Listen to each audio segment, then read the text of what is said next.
तो हेलो दोस्तों, स्वागत है आपका बीपीएससी जीएस एकेडमी में। और आज के वीडियो में हम लोग जैन धर्म के बारे में पढ़ेंगे। तो दोस्तों, हम लोग बीपीएससी के ही नहीं, दूसरे एग्जामों में भी बिहार से लेके और पूरे भारत देश में जो भी एग्ज़ाम होते हैं उसमें बौद्ध और जैन धर्म बहुत इम्पोर्टेंट है।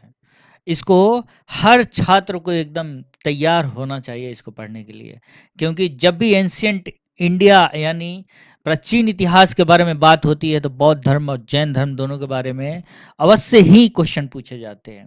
और ये इसी तरह का है, यानी मान लीजिए कि जैसे खाने में नमक के बिना खाना नहीं सही बनेगा, तो वैसे बौद्ध धर्म जैन धर्म के बिना कोई कितना भी पढ़ ले, उसके लिए प्राचीन भारत का इतिहास पूर्ण नहीं हो सकता है।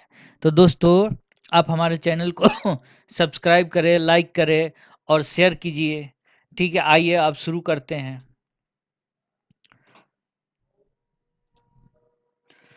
दोस्तों, जैन धर्म जो है वो भी बौद्ध धर्म के तरह ही जन्मा और पूरी दुनिया में इसके फॉलोअर्स मिल जाएंगे। हालांकि भारत में ही इसके ज़्यादातर फॉलोअर हैं, लेकिन फिर भी दुनिया भर में इसके फॉलोअर्स अब देखने को मिलते हैं। ठीक है, जैन धर्म की शुरुआत वैसे हुआ था जैसे बौद्ध धर्म की शुरुआत हुआ था।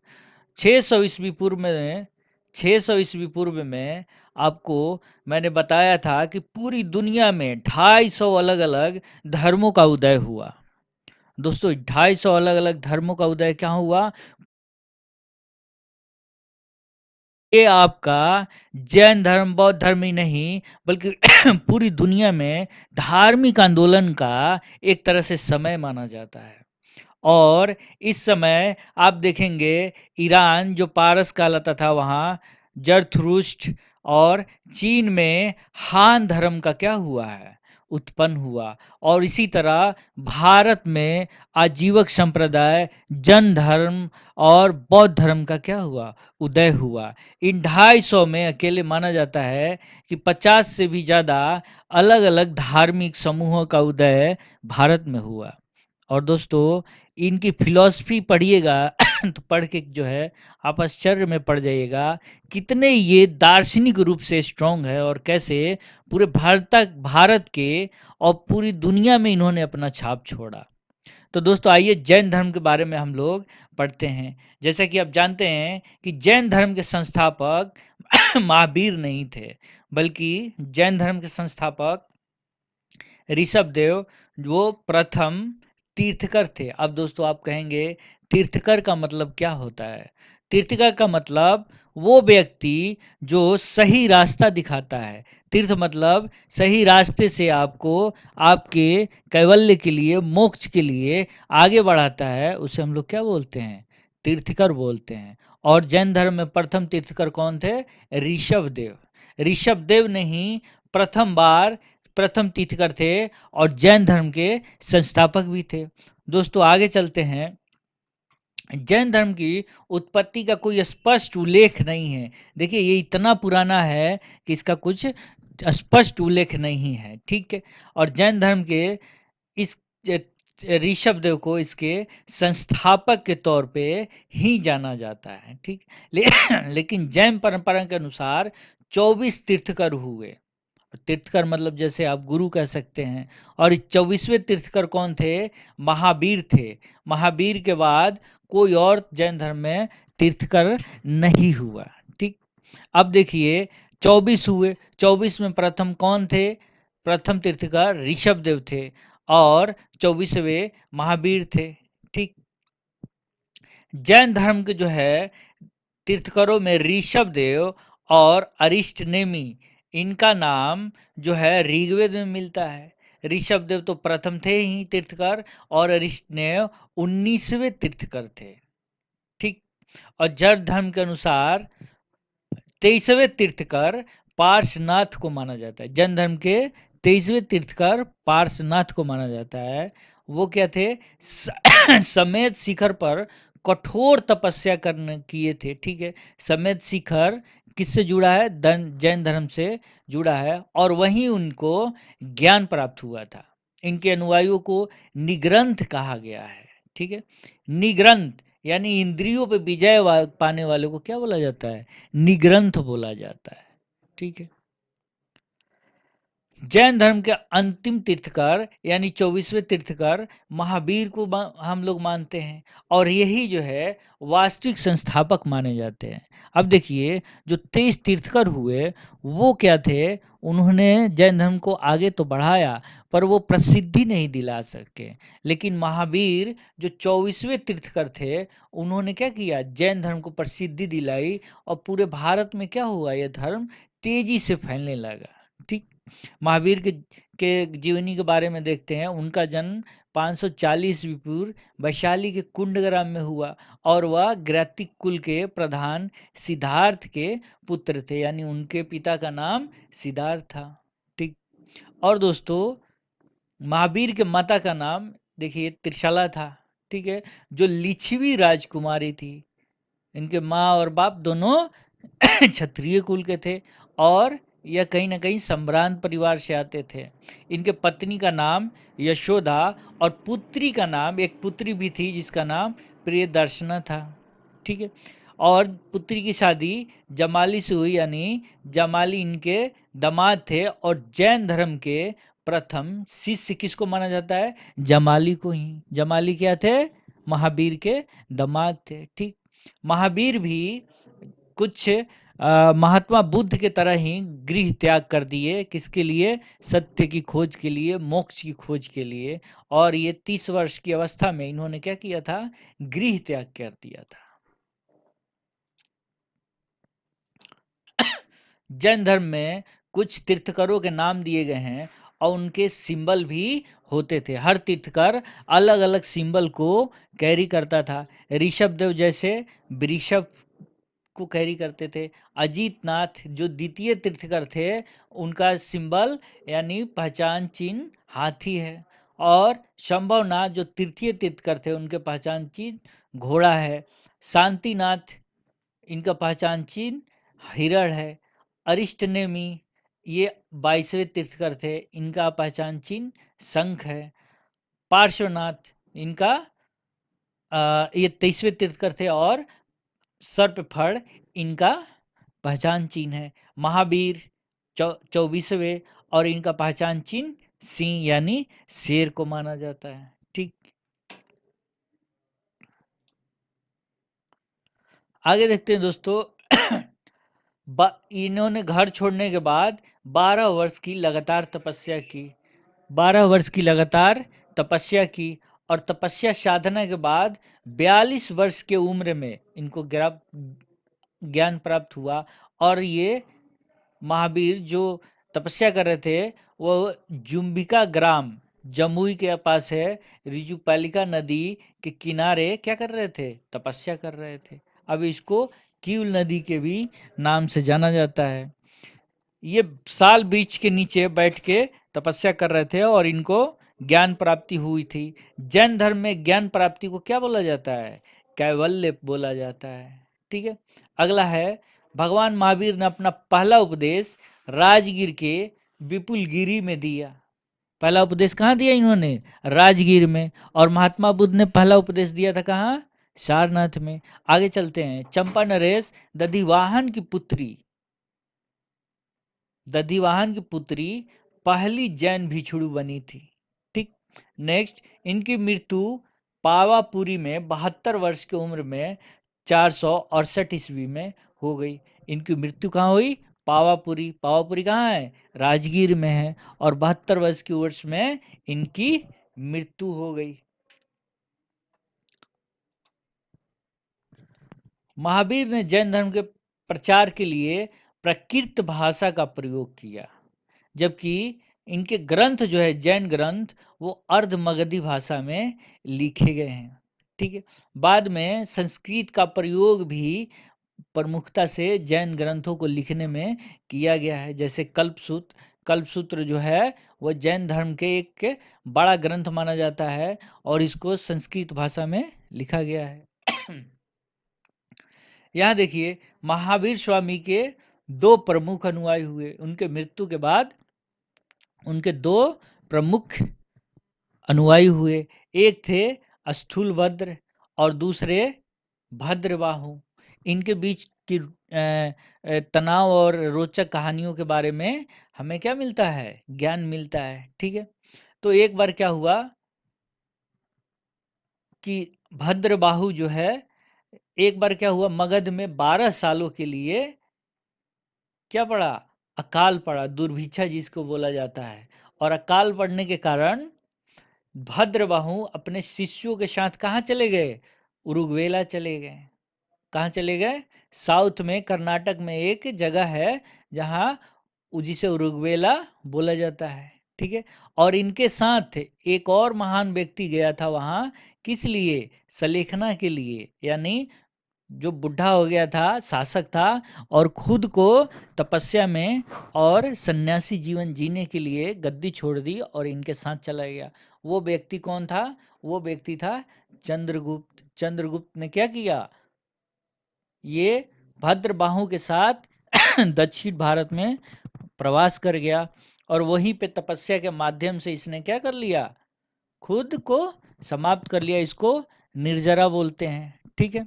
और भद्रबाहु जब मगध में 12 साल का अकाल पड़ा और अकाल के बाद पुनः भद्रबाहु क्या हुए?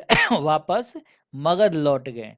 लेकिन जब मगध लौटे तो इनका वो रुतबा नहीं रह गया और स्थूलभद्र जो एक अन्य सन्यासी थे, प्रमुख अनुयायी थे जैन धर्म के, उनसे इनका क्या हो गया? मनमुटाव हो गया। तो इसको लेकर जो है जैन धर्म 2 भागों में विभक्त हो गया। पहला जो था वो स्थूलभद्र के नेतृत्व में जो अनुयायी जैन धर्म के थे, वो श्वेत वस्त्र धारण करते थे और उनको श्वेतांबर बोला जाता था। और भद्रबाहु के नेतृत्व में जो जैन धर्म के अनुयायी और जैन धर्म को मानने वाले थे उनको दिगंबर बोला जाता था और वह कोई भी वस्त्र धारण नहीं करते थे बल्कि नंगा रहते थे। जैन धर्म के 5 व्रत हैं: अहिंसा, सत्य, अस्तेय, अपरिग्रह और ब्रह्मचर्य। इनको पंच महाव्रत बोला जाता है। इनको क्या बोला जाता है? पंच महाव्रत बोला जाता है। इनको पंच महाव्रत बोला जाता है। अहिंसा मतलब हिंसा मत कीजिए। सत्य यानी झूठ नहीं बोलना चाहिए। अस्तेय यानी चोरी नहीं करना है। अपरिग्रह संपत्ति अर्जित नहीं करना है। और ब्रह्मचर्य यानी इंद्रियों को वश में करना है, ठीक है? इसको क्या बोला जाता है? जैन धर्म के पंच महाव्रत। अगला है जैन धर्म के त्रिरत्न। त्रिरत्न कौन कौन से है? सम्यक ज्ञान, सम्यक दर्शन, सम्यक आचरण, अर्थात वास्तविक ज्ञान हासिल कीजिए। दूसरा है सम्यक दर्शन, अर्थात ज्ञान के प्रति श्रद्धा रखिए। और तीसरा आचरण, यानी कोई भी अहितकर कार्य ना कीजिए जिससे किसी को नुकसान है, हितकर कार्य ही कीजिए। यानी जैन धर्म में हिंसा को एकदम कठिनाई से वर्जित किया गया है। यानी किसी भी हालत में आप हिंसा नहीं कर सकते। इसीलिए जैन धर्म को आज भी फॉलो करने वाले लोग क्या करते हैं? जैन धर्म को आज भी फॉलो करने वाले लोग ज़्यादातर व्यापार बिजनेस से जुड़े होते हैं जो हिंसा से दूर की व्यवसाय है, ऐसा माना जाता है, ठीक है? यहाँ आप लोगों को देखिए वही चीज़ वर्णन किया गया है कि मौर्य काल में 12 वर्ष का क्या हो गया? काल पड़ा और भद्रबाहु क्या हो गए? प्रवास कर गए अपने अनुयायियों के साथ। इनके साथ क्या थे? चंद्रगुप्त मौर्य भी थे। और शरवेला में सुलेखना विधि से इन्होंने क्या किया था? प्राण त्याग कर दिया था। जैन धर्म प्रचार के लिए 2 जैन संगीतियाँ हुई। पहला प्रथम पाटलिपुत्र।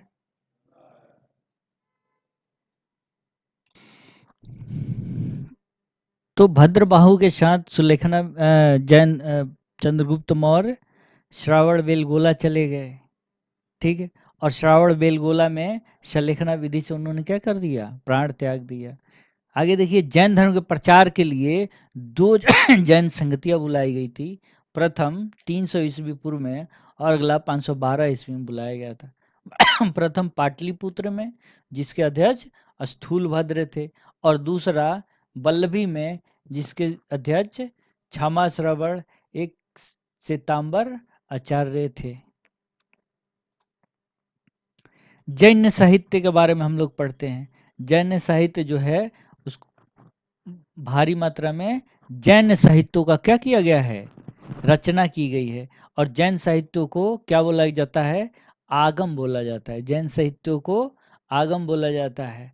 इसके इसमें 12 अंग, 12 उपांग, 10 प्रकीर्ण, 6 छिद्र सूत्र और 4 मंगल सूत्र का उल्लेख है। ठीक, आगे देखिए, जैन धर्म की फिलॉसफी के बारे में पढ़ते हैं। और जैन धर्म बौद्ध धर्म से कैसे समान था। दोनों धर्मों का उदय लगभग एक ही काल में हुआ और एक ही समय दोनों का जो है उत्कर्ष हुआ और दोनों जो है पूरे भारत में फैल गए। तो बौद्ध धर्म तो पूरे भारत से निकल के और दूसरे देशों में भी गया।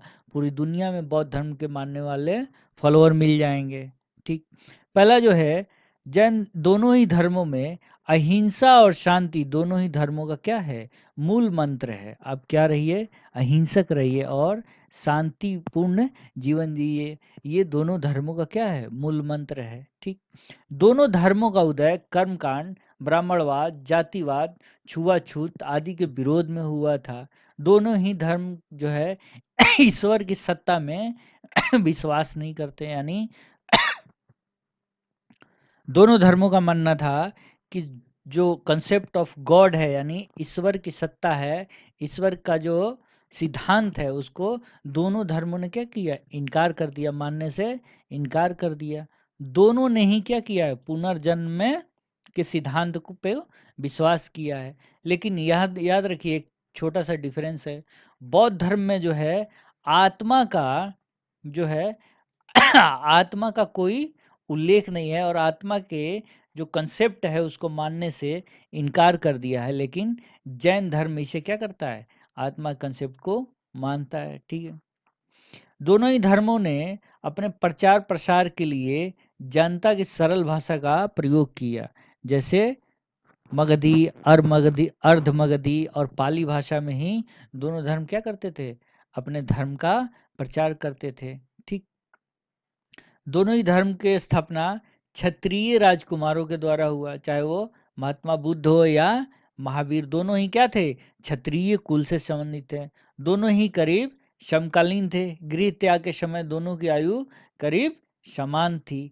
तो ये सारे समानता बौद्ध धर्म और जैन धर्म में आपको देखने को मिलेगा। ठीक, अब देखिए, भारत में बहुत सारे जैन मंदिर बनाए गए हैं। ठीक है, उन जैन मंदिरों को आपके परीक्षा में पूछा जाता है। ठीक है, मौर्य काल में मथुरा में जैन मंदिर का निर्माण किया गया था और यह जैन धर्म का प्रमुख केंद्र के रूप में उभरा। और इसे जो है मथुरा काला से संबंध जैन धर्म का रहा है। ठीक है, अगला है कर्नाटक के चमुंड शासकों ने श्रावण बेलगोला में क्या किया था, विशाल बाहुबली की मूर्ति स्थापित की। ये गोमतेश्वर के रूप में जाना जाता है। गोमतेश्वर की मूर्ति भी कहा जाता है। मध्य प्रदेश के चंदेल शासकों ने खजुराहो में जैन मंदिरों का निर्माण कराया था। राजस्थान के माउंट आबू में दिलवाड़ा के प्रसिद्ध जैन मंदिर है। ठीक है, राजस्थान के माउंट आबू में दिलवाड़ा का प्रसिद्ध जैन मंदिर है। इसको याद रखिए, ये सब फैक्ट क्या है, एग्जाम में खूब खूब पूछे जाते हैं। ठीक, दूसरा यहाँ आप लोग देख चुके हैं 2 नंबर पे, श्रावण बेलगोला में किसकी मूर्ति स्थापित की गई है, तो गोमतेश्वर की मूर्ति स्थापित की गई। ये भी जैन धर्म से ही संबंधित है। तो दोस्तों, ये रहा जैन धर्म। और हमारे चैनल को आप क्या कीजिए, सब्सक्राइब कीजिए, लाइक कीजिए, शेयर कीजिए। टेलीग्राम पे हमारा लिंक यहाँ दिया गया है। ठीक है, इस लिंक के थ्रू टेलीग्राम पे आप हमसे जुड़ सकते हैं। इसी तरह फेसबुक का ये लिंक दिया गया है, फेसबुक पे क्या कर सकते हैं, जुड़ सकते हैं। ठीक है, हमारे चैनल पे जो है BPSC, BSSC, Bihar SI, police and other competitive exam के लिए तैयारी होता है। हमसे कांटेक्ट करने के लिए आप ये दोनों नंबरों से हमसे क्या कर सकते हैं, कांटेक्ट कर सकते हैं। तो दोस्तों, इस वीडियो को ज़्यादा से ज़्यादा आप सब्सक्राइब करें, शेयर करें और लाइक करें। और इस वीडियो में बस इतना ही। धन्यवाद।